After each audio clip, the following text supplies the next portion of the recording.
now, Washington Congresswoman, House Republican Conference Chair, Cathy McMorris Rodgers. Congresswoman, it's good to see you this morning. Thanks so much for joining us. Thank you, Maria. It's great to be with you. Are you expecting to get enough support in terms of getting the tax reform done by year end? Yes, we believe we're on track. We're really encouraged. The Senate is moving forward. The House is planning to vote on this package tomorrow afternoon. And then be able to go to conference with the Senate. The Senate is on a parallel track. Their goal is to pass it out of the Senate when they return after Thanksgiving. We'd be able to go to conference, work out the differences, and get it onto the president's desk by Christmas. We're really excited that the president will be coming to conference tomorrow morning to do the final push and to answer those final questions before we bring it to the floor. Yeah, let me ask you about that. What's your inkling in terms of this repeal of the individual mandate? Would the House go along with that? You know, the House has led on the repeal and replace of Obamacare. Many would like to see the individual mandate repealed. This is a government mandate, federal government mandate on individuals to have to purchase a government approved health care plan. We're pleased to see that the Senate is moving forward. This would be one of the top issues to address in the conference committee. Jerry Willis here. I just quickly, you said many. You didn't say most or all. Can you clarify? Well, you know, we in the House, we've taken action on the repeal and replace of Obamacare. We passed a bill. It came up one vote short in the Senate. We really need the Senate to be able to pass this provision in order for us to move forward. But I am encouraged with this move, and I believe that this could be an opportunity to repeal this individual mandate, which has been a top priority for us since the beginning of the year. And if we have an opportunity to do it, we will deliver. Congresswoman, here, it's Kevin Kelly. I completely agree with you on getting rid of that individual mandate, but it seems that one of the biggest impediments to getting the current tax plan through is the state and local tax deduction, the SALT. Do you think there will be a time where the House could actually capitulate on that and actually get rid of it in order to get this tax plan done? Well, the House largely repeals the state and local tax deduction. What we did was maintain a provision for property tax deduction up to $10,000.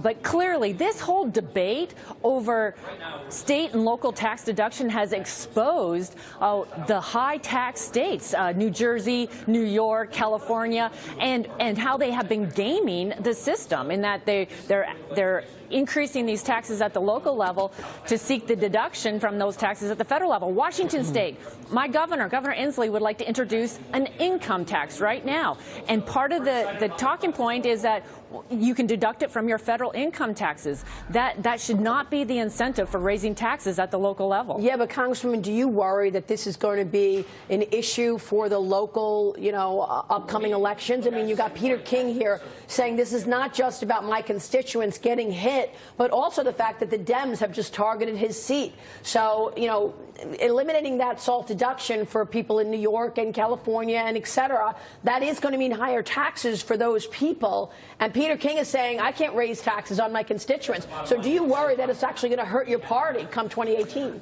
Well, we are about providing tax relief for everyone, individuals, families, small businesses. We've been looking at those high tax states that are especially impacted, and that's where the deduction for property tax up to $10,000 really made a big difference for middle income families, those that are making $150,000 to $300,000 that we're going to get especially hit. And that's where I think you will see the House maintaining that position, which is so important for the members that represent some of the people in those districts that are suffering from high taxes. Congresswoman James Freeman here from the Wall Street Journal. You were talking about the differences with the Senate bill that you'll have to iron out in conference. To me, the big one is that they delay the corporate tax rate cut. You in the House do it immediately. Is that going to be your #1 agenda item in conference to make sure that we get that good growth-producing tax cut right away? Yes, yes. This package is both pro-family and pro-economic growth, and bringing down taxes for everyone, but that 20% corporate tax rate, making it permanent, is most important. The president also has made it very clear that he wants it immediate. That was the position that the House took. Let's get that done immediately so we can get that economic growth. I believe that we will make that happen in the conference committee, and so that we can get the economy growing and get wages increasing in this country. Yeah, we want to bring to you some of the sound that we have been speaking with Gary Cohn, White House Economic Director, as well as the Vice President about tax reform, because they, too, acknowledge that, you know, taking away these deductions means higher taxes. But, of course, the big, most important part of this plan, I think, and I think this is what you're saying, is the corporate tax cut, that's going to have legs, that's going to have impact to really move the needle on economic growth. The Vice President said he's confident Republicans can secure the votes. Listen to this. You're such great corporate citizens. I encourage you to maybe exercise that citizenship in one more renewed way in the next month. And that is step up as corporate citizens to help us communicate past the politics of this town how important it is that we seize this opportunity to bring real tax cuts to the middle class in this country, to bring real tax reform. Let me ask you, Congresswoman, how come there was not much done on carried interest? I remember during the election, the president was very adamant that, you know, carried interest was something that enabled people to show, you know, income as capital gains and not pay a higher tax rate. Do you expect any changes there? Right. Well, everything is still on the table. There's a lot of give and take, but our top priority was to bring down those tax rates, simplify the tax code for individuals, bring down that corporate tax rate that is now the highest in the developed corporate world. We see jobs, we see companies moving overseas, moving their headquarters, being bought out by foreign companies.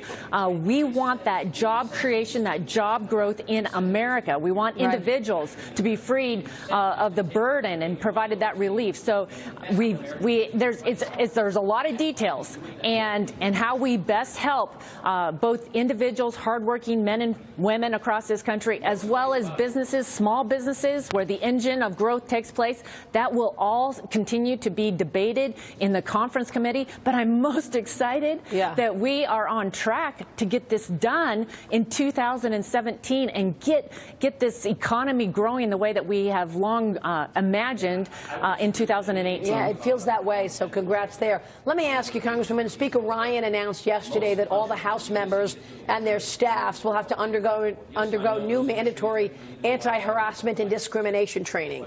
Congress has this little-known law allowing settlements for sexual harassment cases under federal lawmakers to use taxpayer dollars.